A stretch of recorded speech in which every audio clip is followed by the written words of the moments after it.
Eh, los encuentros los grabo y después los dejo a disposición en el mismo WordPress, ahí mismo, en el mismo muro, pego cada clase con la fecha abajo. Sin mucho misterio.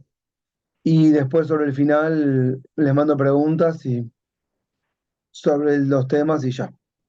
Y la bibliografía son, no les voy a poner muchos textos, algunos. Hay uno que recorre todos los periodos, que se llama Historia Crítica del Constitucionalismo, que para hoy les había dejado solamente unas pequeñas páginas, 43, creo que era 43, a ver, esperen que miro bien.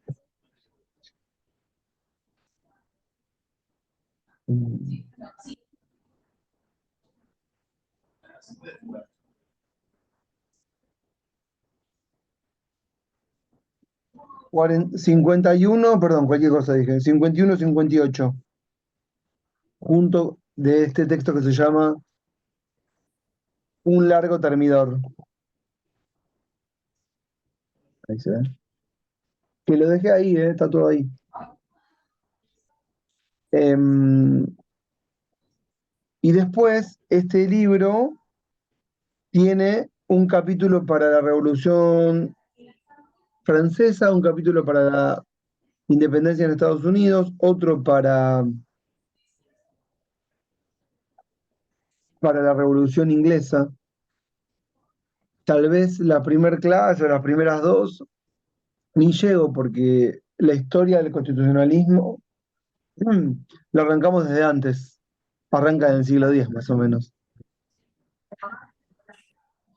Digamos, la formación europea del constitucionalismo económico y la idea de sujeto, sujeto de derechos y el concepto de propiedad privada como que nace con las revoluciones burguesas, que es un concepto de propiedad individual. Digamos, es un recorrido histórico que finalmente tiene que tener como, no sé si como conclusión, pero les tiene que dar a pensar que la formación del Estado y la formación del capitalismo van de la mano, son dos procesos como independientes, pero por otro lado, convergentes.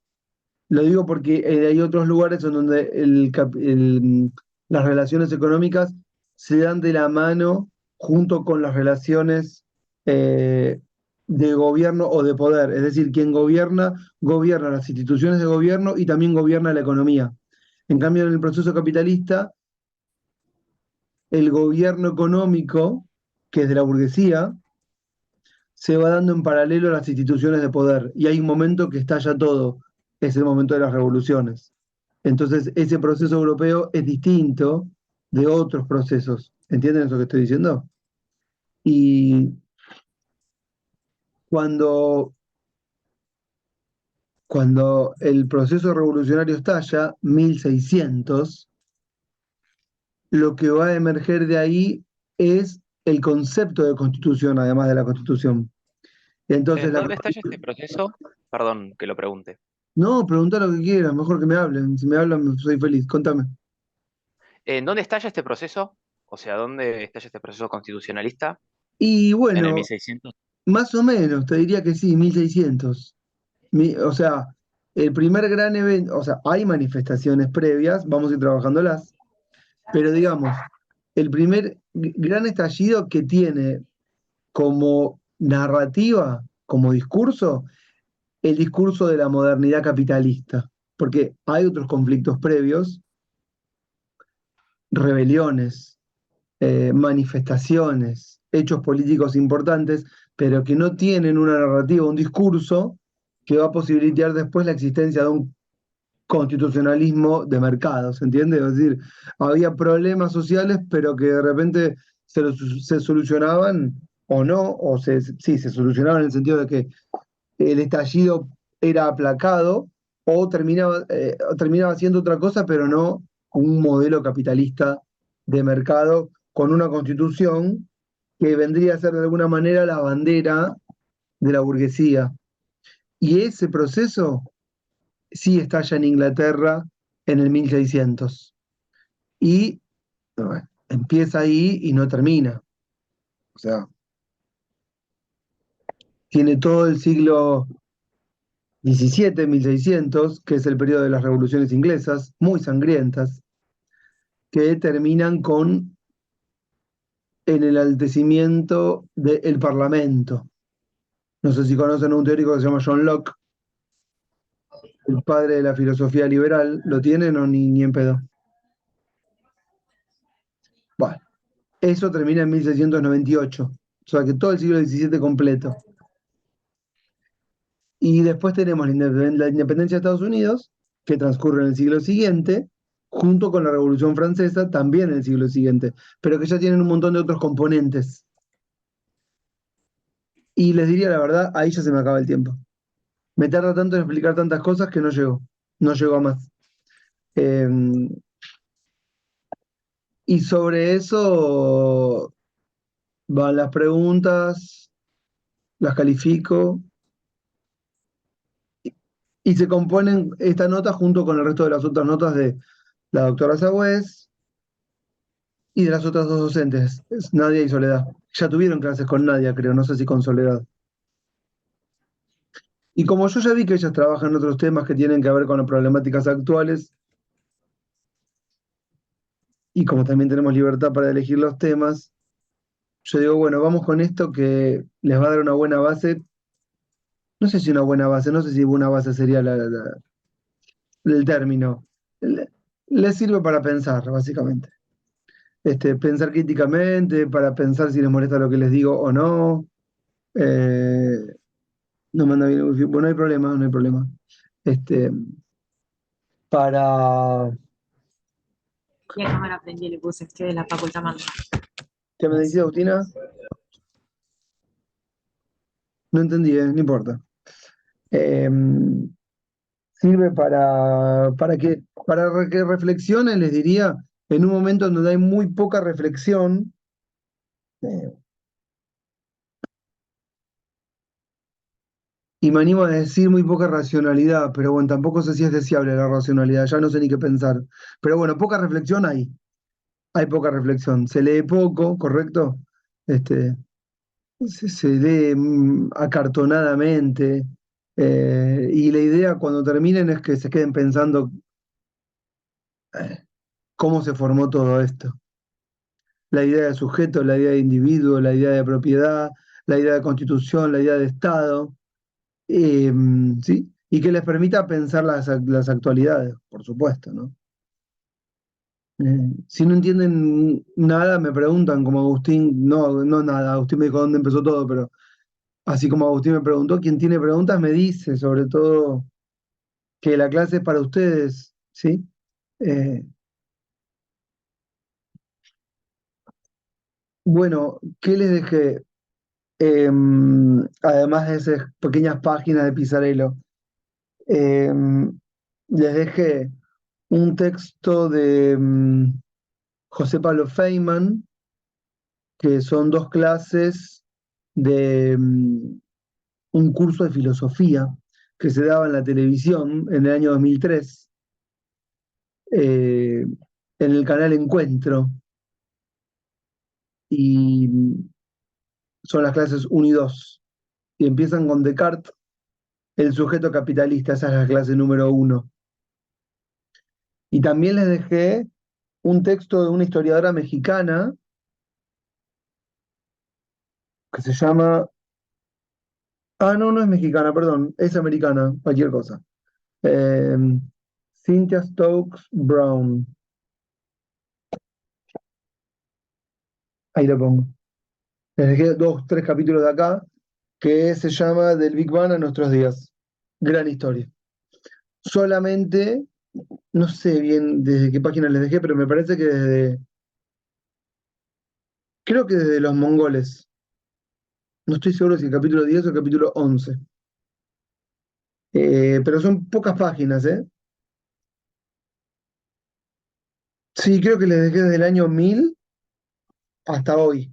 pero son muy pocas páginas, es como la historia comprimida. Digamos, ¿de qué se trataría? De darle sustancia, contenido histórico, de tensiones y de relaciones de fuerza a las instituciones actuales. Y por eso les dejé desde ahí. Bueno, les dejé ese texto, les dejé el de Feynman y les dejé el de Pisarello. Pisarello es un autor que hace historia del constitucionalismo crítica, eh, vendría a ser de una vanguardia latinoamericanista. No es un pensador clásico. Pisarello es un activista político, para que sepan.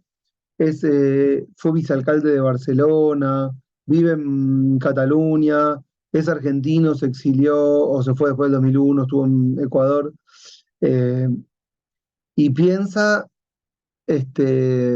críticamente el constitucionalismo. ¿Qué significa críticamente? Bueno, una idea muy distinta a la que tienen de los autores de derecho constitucional clásicos que tenemos en la facultad, Vidal Campos. ¿Mm? O de ideas como las de racionalidad, entendimiento, individuo, piensa diferente. Y en ese marco de pensar diferente, trata de exponer una historia del constitucionalismo crítica. ¿Qué significa? Bueno, significa que lo ve con otra mirada distinta que tiene que ver más con eh, la, la realidad latinoamericana, ¿sí? Que la mirada europeísta. ¿Qué hacen todos estos textos con ustedes? Los sacude un poco, nada más. La sacude un poco. O sea, ¿por qué la sacude? Lo sacude porque tienen en la facultad una mirada que es positivista, jurídica, europeísta y racional, y con estos autores se les mueve un poco el piso, básicamente. Hablamos de lo mismo desde otro punto de vista. ¿Está? Eh, y después, Y si no usan la racionalidad, ¿puedo preguntar, puedo hacer una pregunta? la que quieras, Y Agustín. si no usan la racionalidad, ¿con qué medio utilizan? Porque la razón es importante a la hora de entender, sobre todo en una carrera como es derecho, No, el las tema es cosas. que, sí, no, a ver, si me decís así, yo te diría todo es racionalidad, porque si no, ¿cómo pensamos las cosas? La Biblia es racionalidad. Alguien escribió esos textos, ¿no es cierto? El tema es qué tipo de racionalidad, porque por supuesto, eh, lo que pasa es que hay una racionalidad que es capitalista, si querés. O sea, podríamos, para acercarnos de alguna manera, ¿no? Que tiene que ver con que la racionalidad a partir de Inglaterra es la del cálculo utilitario. ¿Se entiende lo que digo? Es decir, ¿qué está bien o qué está mal? Bueno, si aprovecho mi tiempo está bien, si lo desperdicio, entre comillas, está mal. Esa es una mirada, esa es una racionalidad capitalista, ¿se entiende? Y la racionalidad capitalista va generando locura y normalidad. Ahora, todo lo que no es normalidad queda afuera. Y eso es lo que podríamos pensar como otra racionalidad. Tampoco vamos a hacer una revolución acá, solamente es como se trata básicamente de nosotros incluso pensando, tratar de comprender cómo se forman las instituciones actuales, que tienen que ver con este tipo de racionalidad. Por ejemplo, la concepción de la propiedad privada individual es propia de la racionalidad capitalista. No, nadie piensa en en una propiedad comunitaria como algo corriente. ¿Entienden lo que estoy diciendo? Creo que a eso me refiero. Pero sí, vamos a pensar, ciertamente. No vamos a repetir dogmáticamente frases milagrosas ni nada de esas cosas. Eh, Te diría, incluso vamos a problematizar. Eh, bueno, si no entienden nada, me dicen, ¿eh? Pues yo le doy, salvo a Agustín que me pregunta, nadie me dice nada, yo voy para adelante. Eh, no. Bueno, eh, ¿qué es lo primero que podemos decir sobre lo que serían estas primeras clases? Esta es la que viene. La formación estatal moderna. tal cual la conocemos, y el capitalismo crecen juntos. Eso sería tal vez el concepto más importante que tenemos que desarrollar. Es decir, no hay un Estado por un lado y un capitalismo por otro lado que crecen separadamente y un día se enfrentan. Esas son distinciones analíticas, Estado y capital, que nos sirven para comprender en ciencias sociales una mirada del mundo. ¿En qué sentido lo digo? Que a partir del siglo X se forman los primeros reinos, estamos haciendo una historia europea ¿no? del constitucionalismo, eh, y esos primeros reinos son los futuros estados, ¿correcto? Esos futuros estados, que son los primeros reinos, empiezan a establecer en el origen las características fundamentales de la estatalidad. Y eh, dos elementos fundamentales de esa estatalidad son el monopolio de la fuerza física y el cobro de tributos. Es decir, no hay Estado sin tributos, que en algún momento de la historia pasan a llamarse impuestos. Y plantear un Estado sin impuestos o tributos es plantear la desaparición del Estado tal cual lo conocemos. ¿Sí? Ahora, lo que me gustaría es desarrollar esto. Y, digamos, esto lo digo como conceptualmente. ¿Está?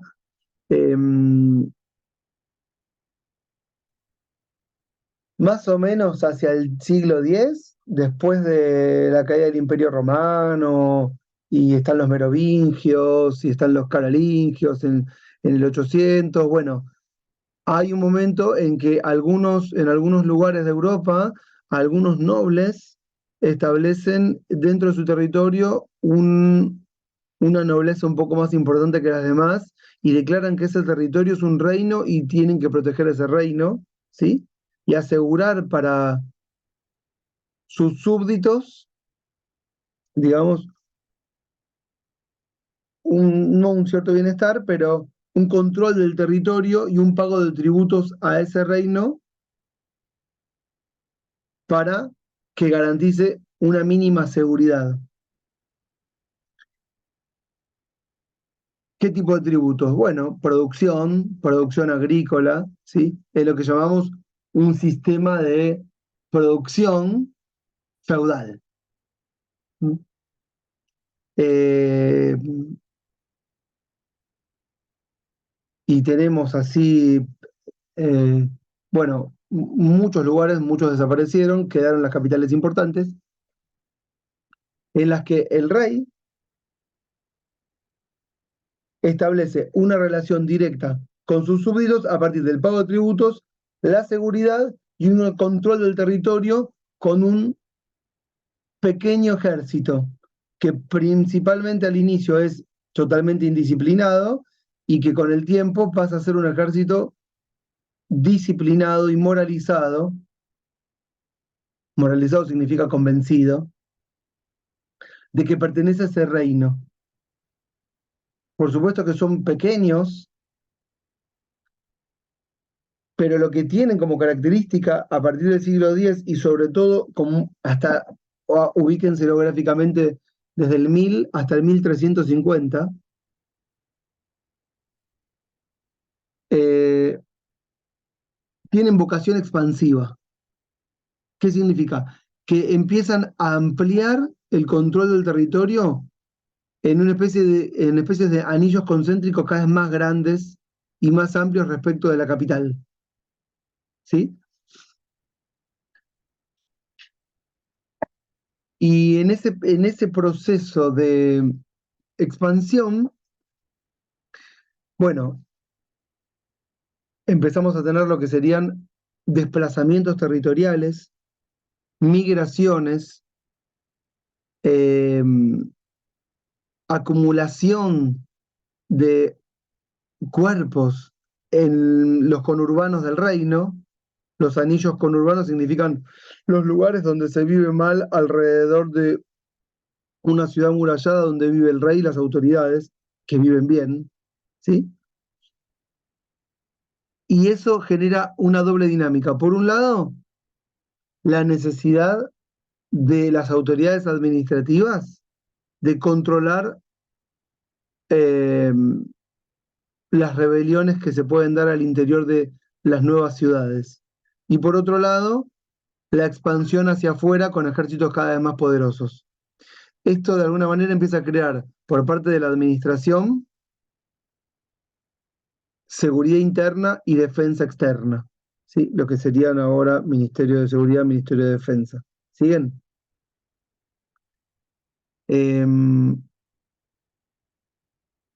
Bueno, ¿cómo crece, cómo crece la administración? Crece a partir de la provisión por parte de la que vamos a llamar una clase productora, que es la que produce bienes y servicios, eh, que provee a esa administración. Es decir, para mantener una administración que crece, hace falta proveer a esa administración. Por ejemplo, si tengo ejércitos, tengo que alimentar los ejércitos, tengo que vestirlos, ¿correcto? Tengo que educarlos. Entonces, ¿de qué se empieza a llenar la administración? Bueno, de tareas que tienen que ser provistas por una clase productora que sin saberlo empieza a forjarse como la que va a protagonizar las rebeliones futuras. Esa va a ser la futura burguesía. Digo clase productora porque al interior de la clase productora todavía no hay diferenciación social entre, en términos marxistas, dueños de los medios de producción y dueños de la mano de obra, digamos. Toda una clase productora que produce para lo que serían hoy contratos de obra, ¿entienden? Por ejemplo, si tengo que tener herraduras para caballos, lanzas, escudos, talleres de almacenamiento de granos para cuando hay sequías, las administraciones empiezan a crecer. Todo esto es un proceso muy lento y gradual, que va desde el año 1000 hasta el año 1350, sobre todo con fuerza, donde más fuerza tiene, es en el norte del continente europeo. Flandes, Holanda, Bélgica, ¿sí? El norte de Alemania. Y en esos lugares, cuando es donde se desarrollan más intensamente las ciudades con conflictos que se parecen a los conflictos capitalistas. Es decir, problemas que tienen que ver con la falta de comida, que es el gran problema de la humanidad en esa época, ¿sí? Y con hacinamiento y con malos servicios. ¿Y todo esto qué produce? Produce rebeliones. ¿Me están siguiendo? La propiedad, en términos jurídicos, podríamos decir, es propiedad comunal. No hay propiedad privada. ¿Qué significa? Todo es de Dios o del Señor. ¿Sí? No hace falta que esté parcelada la tierra. Todos sabemos que es propiedad del Señor y todos somos súbditos del Señor y tenemos que tributar de alguna manera. Entonces, esto es conceptualmente importante. ¿Cuál es, digamos, la legitimidad con la que se sostienen el poder? Con la palabra divina del Señor. Es decir, ¿dónde está la verdad? La verdad es divina. ¿Dónde la conocemos? En los textos que son interpretados en los templos de rezo, ¿sí? Y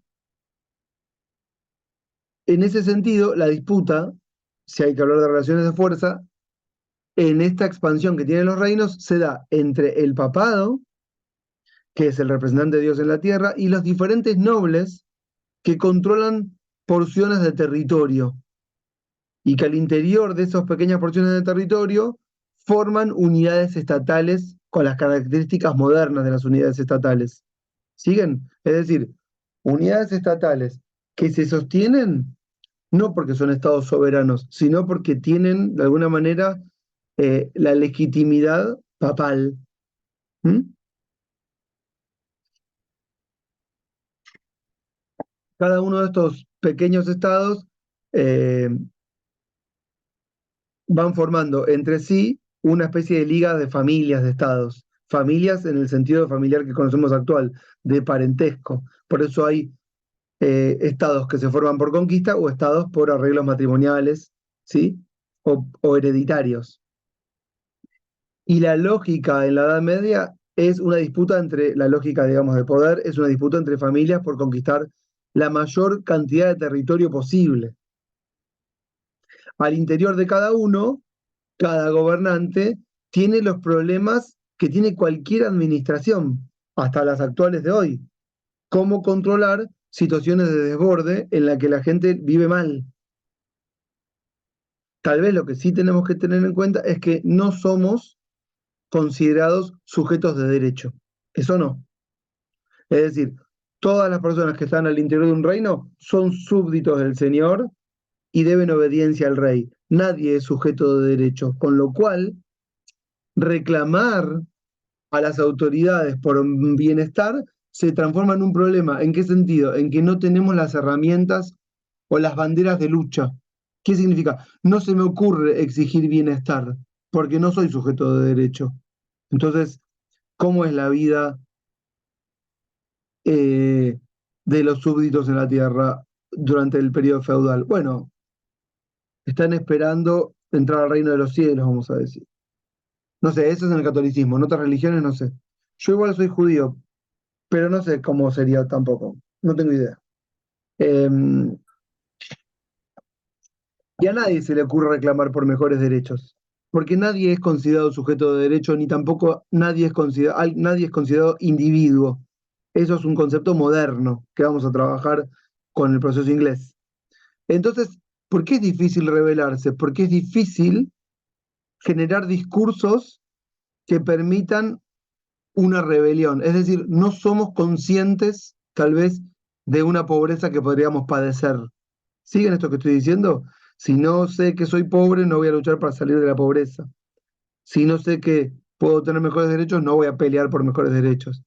Y tal vez esto tal vez sería como la mayor dificultad que lleva a la rebelión. Es decir, ¿por qué se, se prolonga por tanto tiempo un malestar, que es vivir mal en un periodo feudal? Bueno, se prolonga justamente porque no es que no había rebeliones porque vivíamos bien, sino porque no se nos ocurría que podíamos vivir mejor, ¿sí?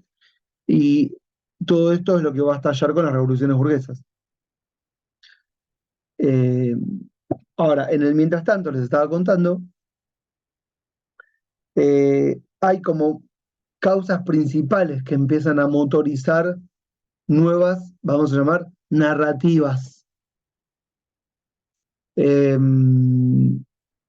las peleas, las disputas, se empiezan a generar hacia el 1350 porque toda la gente que vivía en el campo, sobre todo en el norte de Europa, migró a las ciudades, pierde conexión con el campo, y al perder conexión con el campo, pierde conexión con la producción agrícola que le permite generar alimentos que le dan subsistencia. Y en esa desconexión, esto es muy incipiente, la mayor parte de la población es campesina, pero los que pierden conexión con el campo y están en las ciudades y no tienen comida, bueno, se rebelan. Y la mayoría de los conflictos son conflictos que hoy consideraríamos religiosos, ¿no es cierto? Porque les estaba contando, nadie es sujeto de derecho ni se imagina por qué podría reclamar. Entonces muchas veces las manifestaciones ocurren por problemas que tienen que ver con ubicaciones en el banco de la iglesia, ofensas, problemas de vecindad, eh, no las banderas de luchas propias de la burguesía que van a ser no al pago de impuestos. Eso todavía es muy lejano, ¿comprenden? Y esas problemáticas generan rebeliones que tienen que ser prontamente sofocadas por la administración. Todas las rebeliones en la dinámica feudal terminan en baños de sangre, básicamente. Eh, Empiezan siendo por comidas, las rebeliones son por comida, falta comida porque hay malas cosechas, esa es la dinámica en general de las rebeliones, hay una mala cosecha, por sequía, por lo que sea, la mala cosecha genera falta de alimento, trigo, suben los precios, esto es cuando se genera ya un mercado, la gente no puede acceder ni al dinero para comprar los alimentos, ni a los alimentos porque pierde conexión con el campo y generan rebeliones que tienen que ser sofocadas. Pero en algún momento de la historia de la humanidad, más allá de que el rey no le tiene que garantizar la vida a sus súbditos, empieza a quedar mal que todos sean baños de sangre, ¿entienden? Es decir, al rey no le alcanza con decir que está en el cargo porque Dios así lo quiso, o porque tiene un contrato con el Papa, o porque es el representante de Dios en la tierra, ya mucho más adelante durante el periodo de las monarquías absolutas. Eh, Advierte que tiene que gobernar dando algunos beneficios o generando un mejor bienestar, además de reprimir cuando haga falta. ¿Sí? Y, bueno, lo va a hacer, lo va a hacer. ¿Qué va a hacer, por ejemplo? Voy a dar un solo ejemplo. Los reyes van a empezar, yo digo los reyes, pero también son los grandes nobles, ¿no? De las grandes expansiones territoriales, con cualquier título de nobleza. Tienen almacenes donde hacen acopio de granos, van a generar después grandes hospitales, esto va a ser mucho después, ya no importa. Tienen que sanar a las tropas heridas cuando van a pelear para defender un reino que tal vez no deberían por qué defender y lo defienden. Empieza a generarse toda una dinámica que tiene que ver con la nacionalidad o la pertenencia a un reino. Hay un proceso que va, les decía, desde el 1000 hasta el 1350. Y en el 1350 hay un freno importante a este proceso. ¿Por qué? Porque la acumulación de cuerpos poblacional trae también pestes, virus y bacterias. Y uno de las grandes fue lo que se llamó la peste negra, que es la fiebre bubónica, que ocurre más o menos en el 1347-48 en Europa y va de norte a sur matando a 2/3 de la población. Entonces, ¿qué pasó entre el 1350 más o menos y el 1450? Hay como una especie de retracción de este proceso que iba llevando poco a poco al nacimiento de las revoluciones burguesas. Digamos, la, digamos, el no saber cómo tratar este, la enfermedad genera aislamientos y vuelve hacia atrás en el ciclo de evolución y de acumulación de cuerpos y se vuelve al feudalismo, a los castillos, ¿entienden? Al encierro en lugares aislados para no tener contacto. Entonces hay como una especie de 100 años de retracción. Y a partir del año 1450, el periodo este retoma, o sea, vuelve a la carga con más fuerza. ¿Mm? Y bueno, empieza a pasar de todo. A partir de 1450 empieza a pasar de todo, que bueno, empieza a cambiar toda la fisonomía del continente. Eh,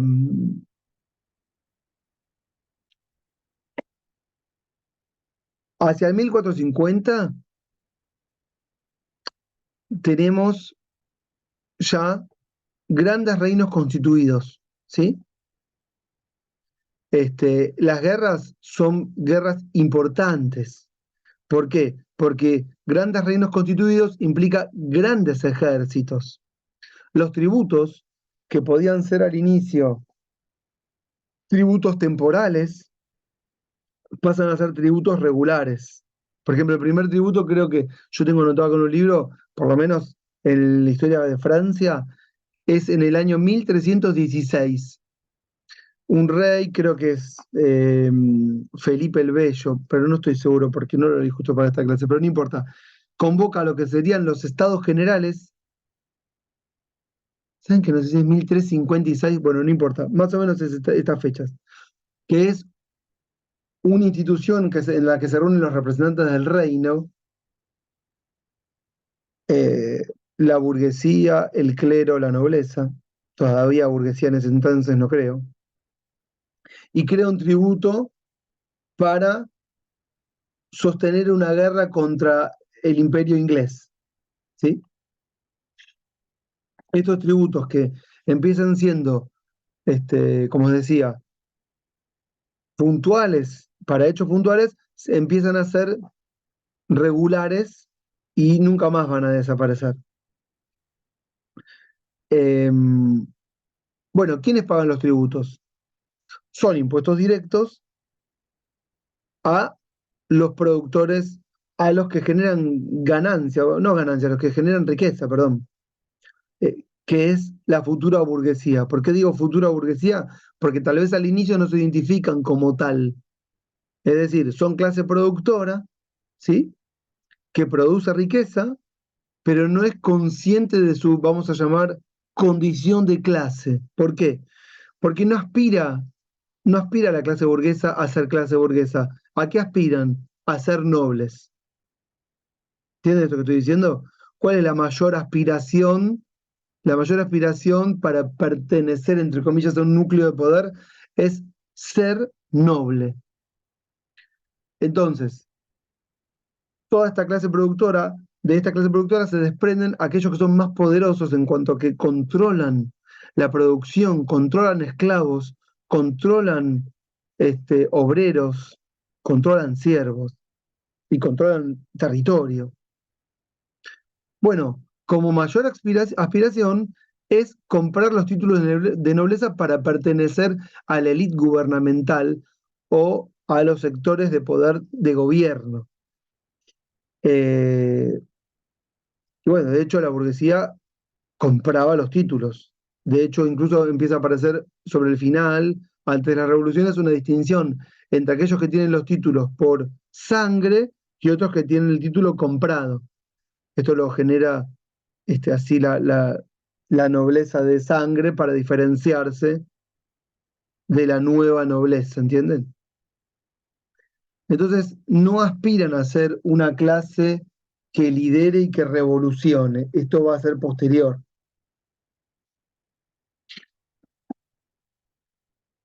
Decía, grandes reinos con ejércitos, con impuestos regulares. Esta burguesía que paga impuestos pertenece al reino por pagar estos impuestos. Es decir, ¿por qué es importante el impuesto? ¿Solo para sostener un reino? ¿Solo para sostener a un sistema mercantilista? ¿Solo para engrandecer el Estado representado en la monarquía? No, también el impuesto es un símbolo de pertenencia. El que paga el impuesto es del reino y el que no es extranjero. Al mismo tiempo, las monarquías, ya esto siempre me adelanto, voy y vengo, ¿no? Pero lo adelanto como aproximación, van a permitir de alguna manera, con una única moneda, mejorar los intercambios comerciales. ¿Sí? Eh,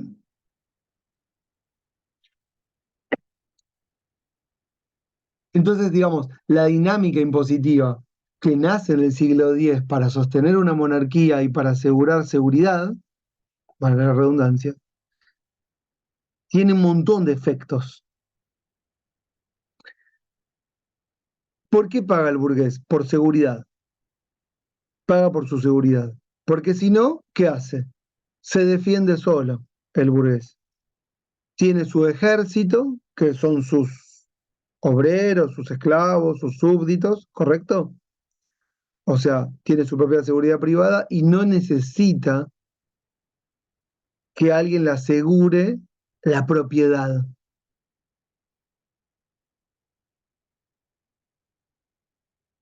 Cuando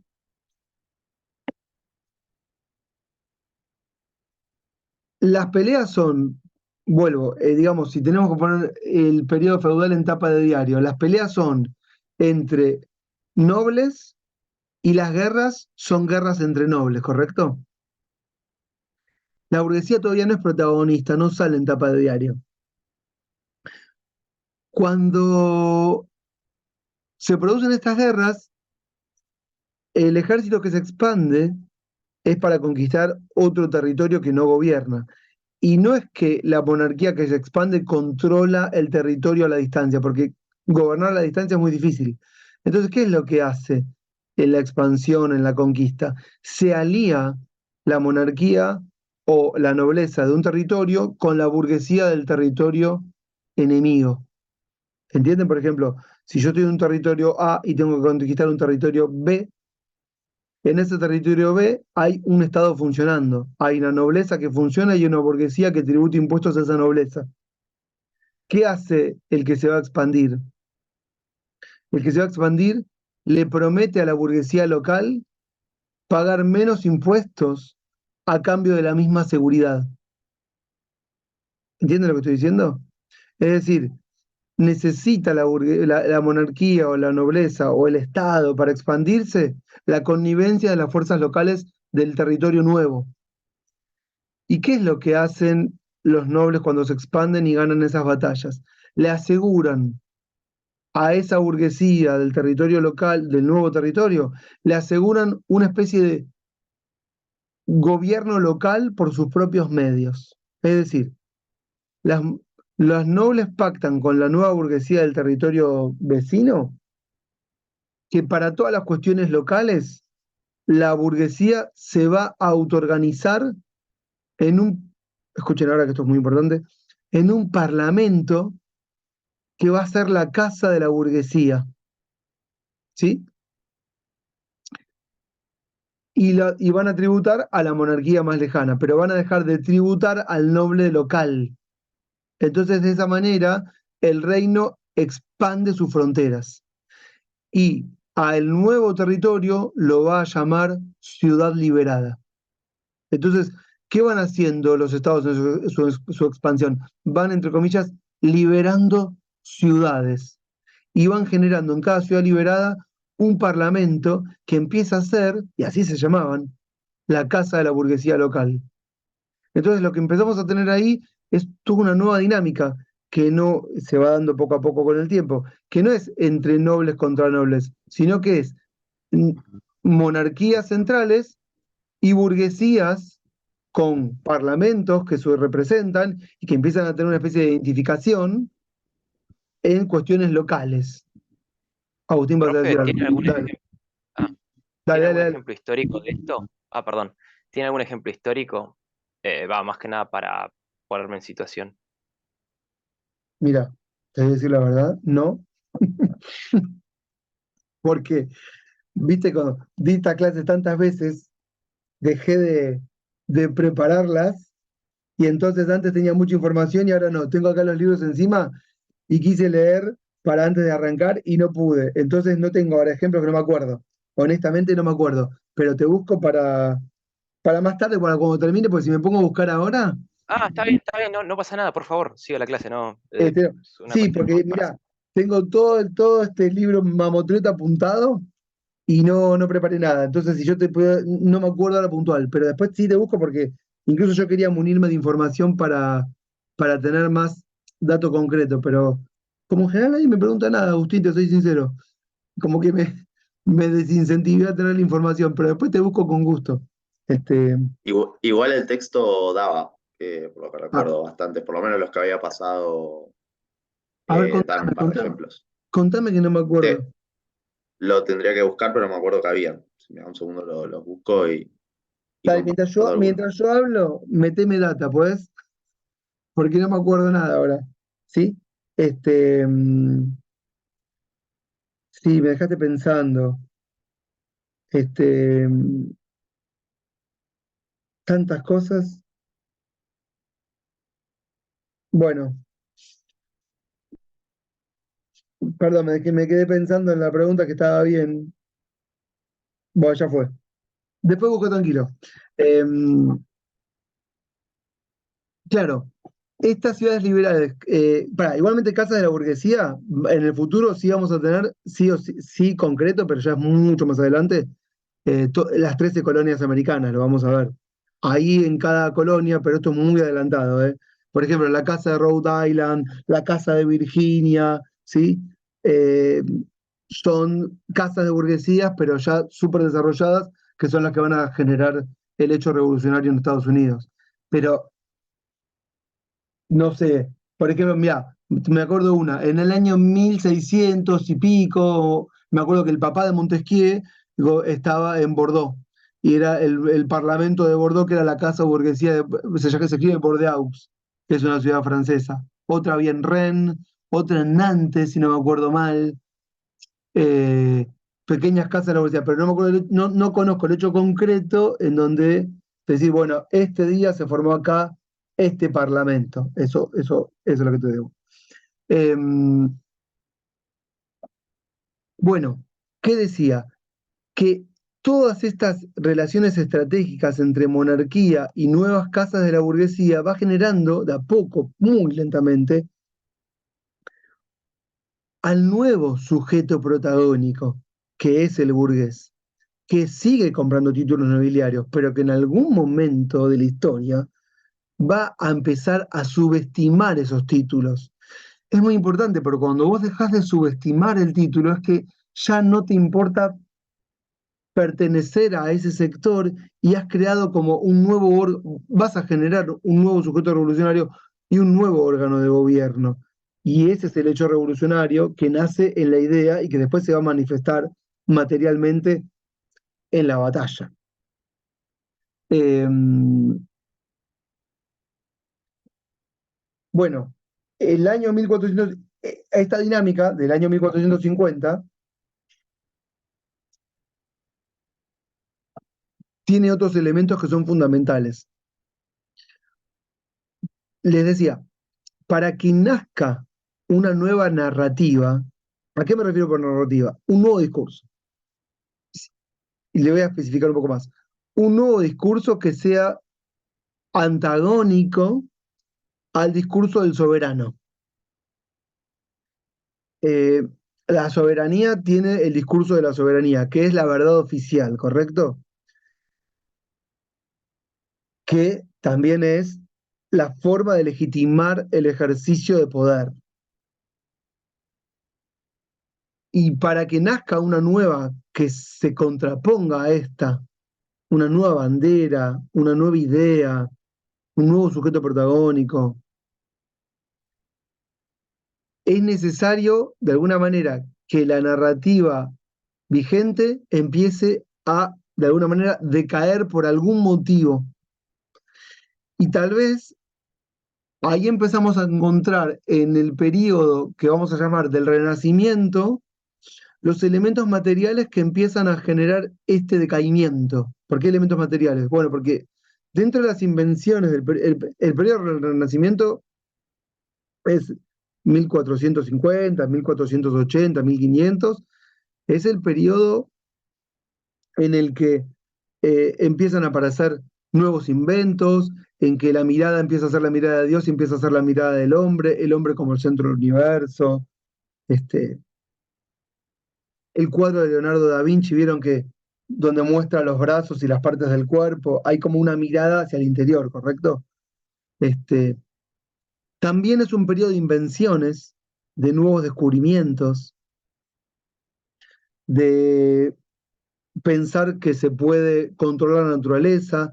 Por supuesto, esto coincide con avances científicos. Esperen que se me está apagando la compu. Un segundo.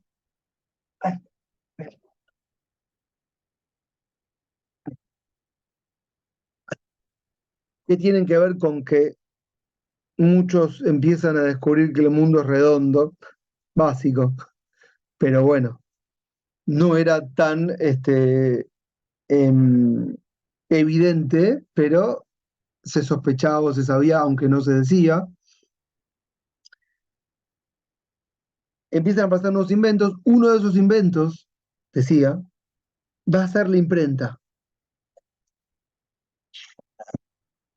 que es el gran invento que va a revolucionar por lo menos este periodo de la historia de la humanidad.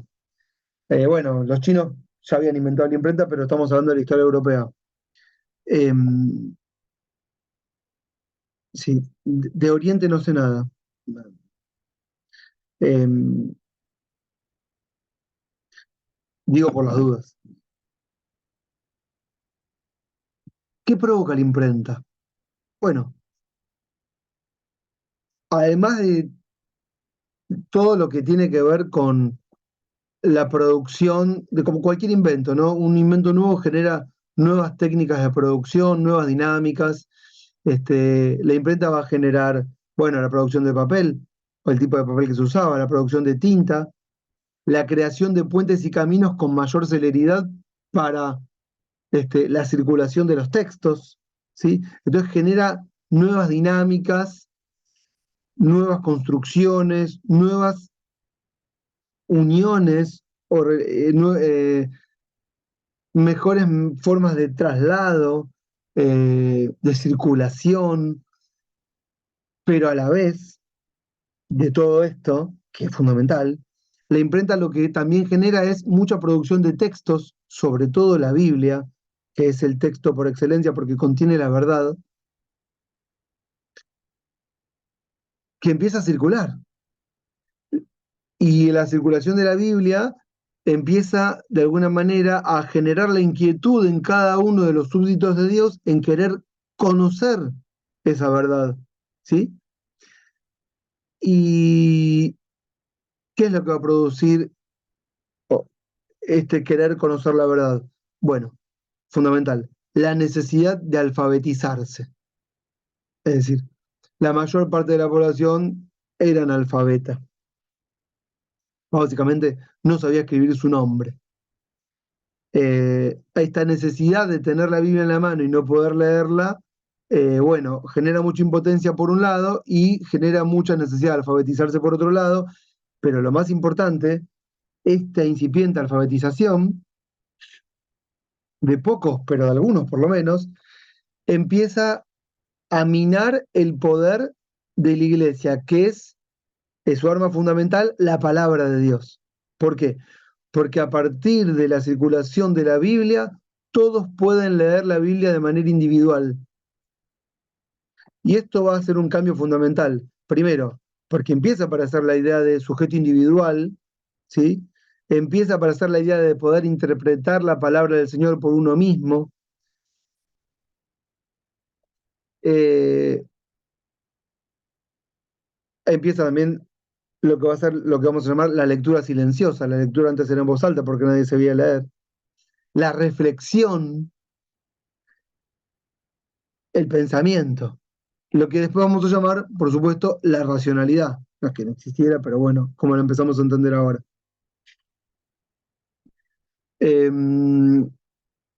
Claro, esto va a ser fundamental porque todos los emisarios o los agentes burocráticos de la iglesia que llevan la palabra de Dios empiezan a encontrarse con gente en los territorios que sabe leer y escribir. Entonces, situaciones de abuso empiezan a ser denunciadas, abuso de todo tipo, porque uno al saber, al conocer, al poder conocer la verdad, provoca que el otro no le mienta, ¿entienden? Y esta capacidad de pensar empieza a hacer de alguna manera decaer el poder papal. Y esto va de la mano con que, vieron que les conté que todas las tierras eran tierras comunales, pero al empezar a perder legitimidad la palabra del Señor, también la propiedad de la iglesia empieza de alguna manera a sucumbir. Entonces, desde el periodo del Renacimiento en adelante, con mucha más fuerza que antes de la peste negra, toda la propiedad, todas las tierras que eran comunales empiezan a ser reapropiadas y parceladas. Entonces, lo que se da en este periodo previo a la Revolución Inglesa, sobre todo, que es el primer gran acontecimiento que vamos a analizar, es una especie de reconfiguración de la tierra, ¿sí? ¿Por qué? Porque en esta reapropiación el juego va a empezar de vuelta. ¿Mm? Es decir, la burguesía empieza a acrecentar su poder de diversas formas. La apropiación de la tierra, ¿sí?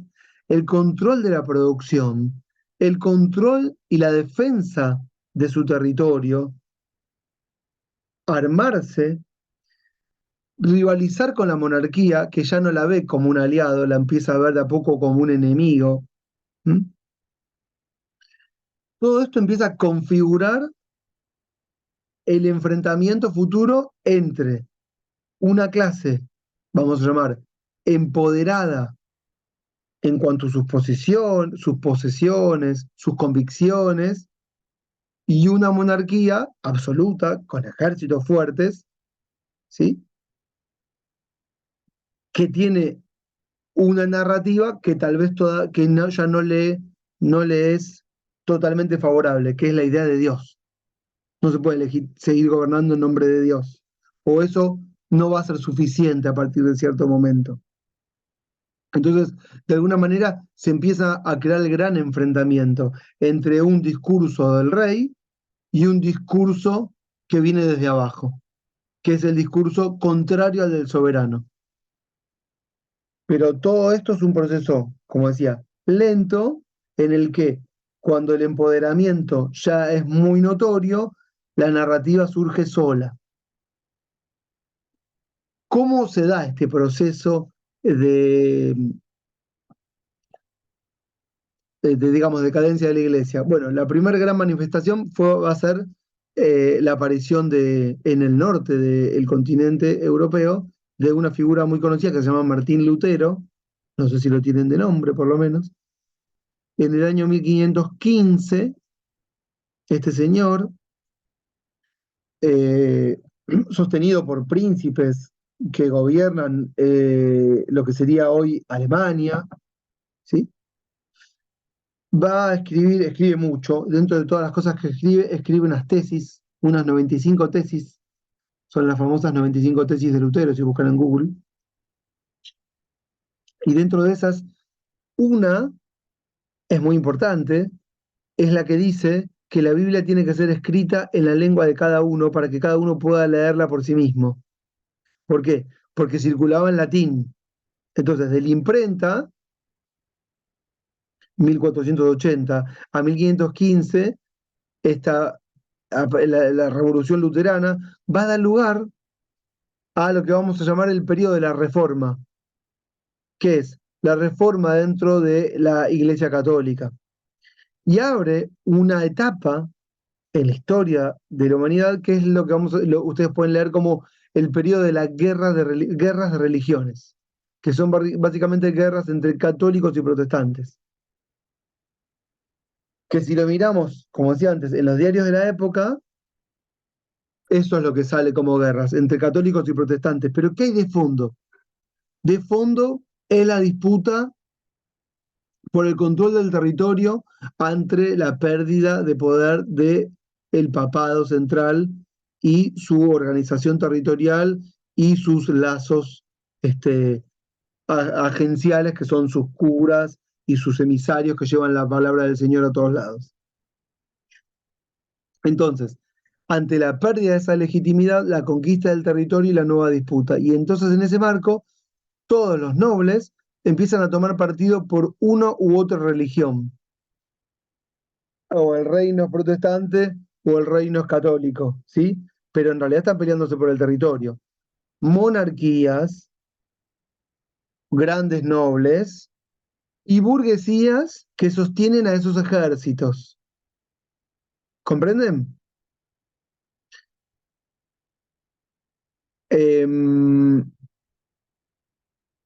Bueno,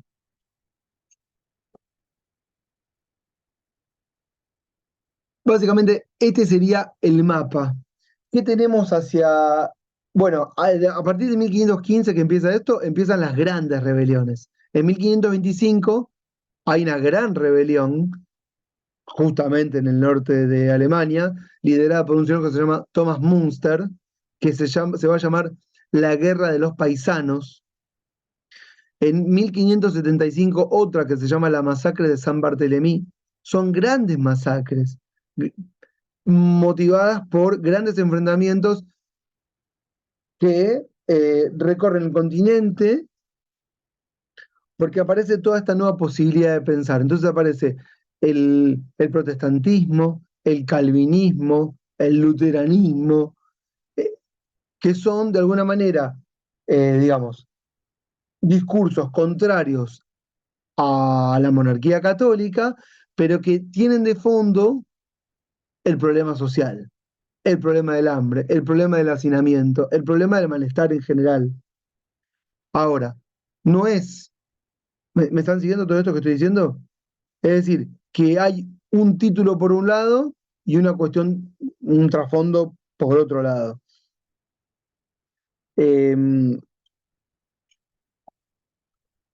No hay en la clase productora, como decía antes, un solo eh, actor.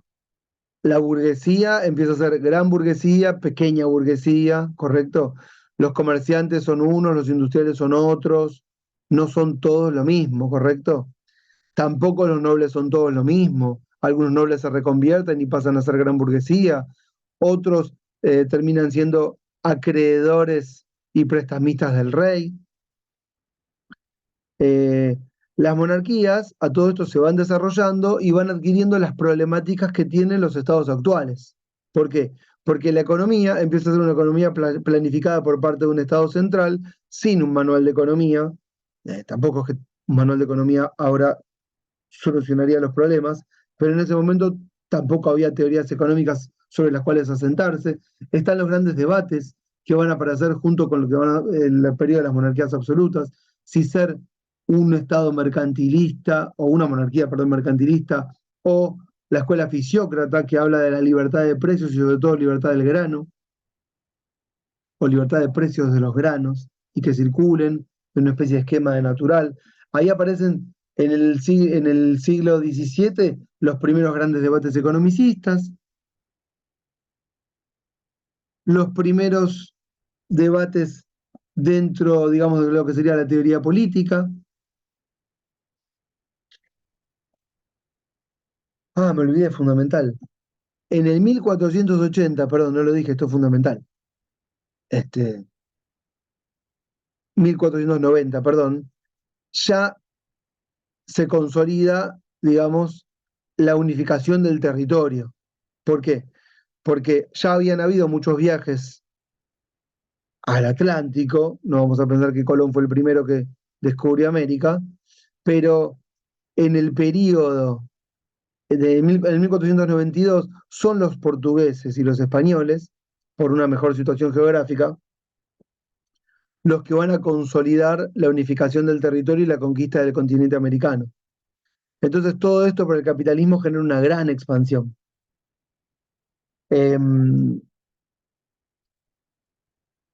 Sí, todo esto es muy, ¿cómo vamos a decirlo? Conmocionante eh, y da vuelta a todo, ¿correcto? Y me lo había comido todo esto. Bueno, entonces decía, las rebeliones de 1525, de 1575, lo que están mostrando es que hay una sociedad que tiene mucho malestar. Y como les decía, no, toda la clase productora no es lo mismo.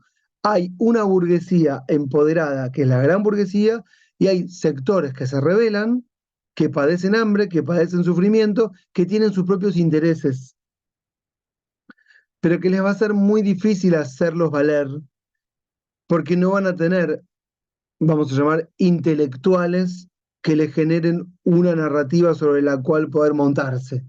Es decir, la gente padece, sufre, pero no sabe cómo manifestarlo. Y esto genera muchas dificultades para las rebeliones o para las revoluciones.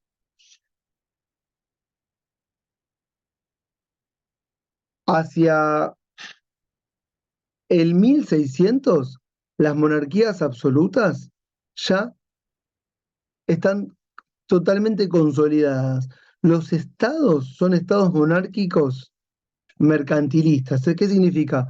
Todos aportan para la corona. Y los reinos tienen todas las problemáticas de las políticas actuales, es decir, poblaciones que gobernar,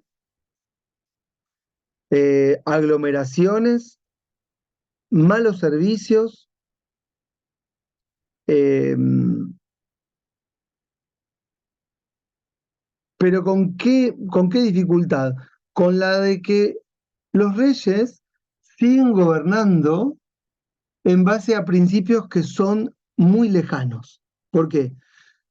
Porque la forma de legitimar el poder por parte de las monarquías no es la de la relación entre, vamos a decir, de abajo hacia arriba, entre un pueblo que erige a un monarca, sino que es un monarca y sus súbditos, de arriba hacia abajo. Y esto es lo que de alguna manera va a ser intolerable a partir de cierto momento. Es decir, la emergencia del hombre, ¿sí? Y su protagonismo va en contra de la idea de que el gobierno tiene que ser de arriba hacia abajo, de Dios hacia sus súbditos. La centralidad del hombre, la posibilidad creadora, la posibilidad transformadora, eh, va a generar un nuevo tipo de verdad, que es una verdad que tiene que ver con la racionalidad o con la posibilidad de pensar y descubrirla por uno mismo y que no sea dada por otros desde afuera. Ustedes tienen para leer el texto de Feynman que empieza con Descartes, no sé si lo tienen a Descartes como intelectual, es el pensador un pensador, escribe un famoso texto que se llama El discurso del método, que es una introducción a un texto de geografía y matemática, en la que dice, necesito alejarme para poder pensar, eso lo van a leer en el texto de Feynman. ¿Y de qué nos está hablando? Bueno, de la idea de que el hombre puede hallar a Dios, hallar con HWL, por sus propios medios, reflexionando y pensando, y no quiere que le digan la verdad, sino que quiere descubrirla por él mismo. ¿Y de qué nos está hablando? De la potencialidad de la razón capitalista. ¿Sí? Por eso Feynman dice todo comienza con Descartes y el sujeto capitalista. ¿Qué es lo que se va configurando Pero entre... Descartes, ¿Cómo? profe, pero Descartes Sí. pensaba en el capitalismo, pero Descartes lo pensaba en el capitalismo cuando hizo el discurso del método, No, o no. Descartes lo que piensa, no, se escucha mal, pero te entendí la pregunta. Descartes lo único que él está en Francia y se va a Holanda y dice, quiero pensar por mí mismo. En el norte era el lugar del florecimiento de las ideas protestantes, ¿correcto? Él lo único que dice es, quiero pensar por mí mismo, quiero a partir de mi duda, que es el famoso lema, voy a dudar de todo, incluso de Dios, pero bueno, eso no lo dice porque es creyente. Pero él dice, puedo hallar a Dios por mis propios medios y no que me lo digan o no que me digan la verdad. Puedo yo hallar la verdad a partir del intelecto o de mi capacidad de pensar. El autor Feynman lo que hace en realidad es una asociación, un puente. Dice, ¿qué pasa? Dice, claro, a partir de esta posibilidad de poder pensar, es que se potencia de alguna manera el desarrollo del intelecto que va a hacer caer esta idea de que alguien tiene que iluminarnos desde afuera, sino que podemos desarrollar el pensamiento por nosotros mismos. Por supuesto que no sé si está pensando en el capitalismo igual es un hecho en el 1637. Pero lo que no es un hecho son las instituciones burguesas. Las instituciones son las instituciones feudales. De hecho, todo el siglo XVII en Inglaterra es la revolución que lleva a emerger instituciones de gobierno capitalistas para un mundo capitalista. Es decir, la primacía del Parlamento por sobre la idea de Dios. Decime, Agustín. no, sí, pero va, parece que el capitalismo surgía mucho más tarde con todo el tema de las fábricas, por ejemplo, con la industrialización de los ingleses. Yo, a ver, capaz está equivocado. No, lo No, que estoy no sé. tratando de explicar, no estás equivocado. Lo que pasa es que hay revoluciones industriales, correcto, 1750, 1780, 1850, segunda revolución industrial. Pero previo a eso hay un desarrollo, digamos, como si fuese incipiente, de lo que son las relaciones de producción capitalistas en un mundo que no es capitalista, ¿En qué sentido? En el sentido de que las instituciones son instituciones feudales. Es decir, ¿qué forma de gobierno existe? Monárquico. ¿Entiendes? ¿Quiénes gobiernan? El clero y la nobleza. Pero lo que empieza a pasar es que hay una especie de contradicción entre las instituciones de gobierno y las relaciones de producción que cada vez crecen más y que no se empiezan a corresponder con las ideas, digamos, del catolicismo. Es decir, para que se entienda, la acumulación ilimitada de propiedad está prohibida.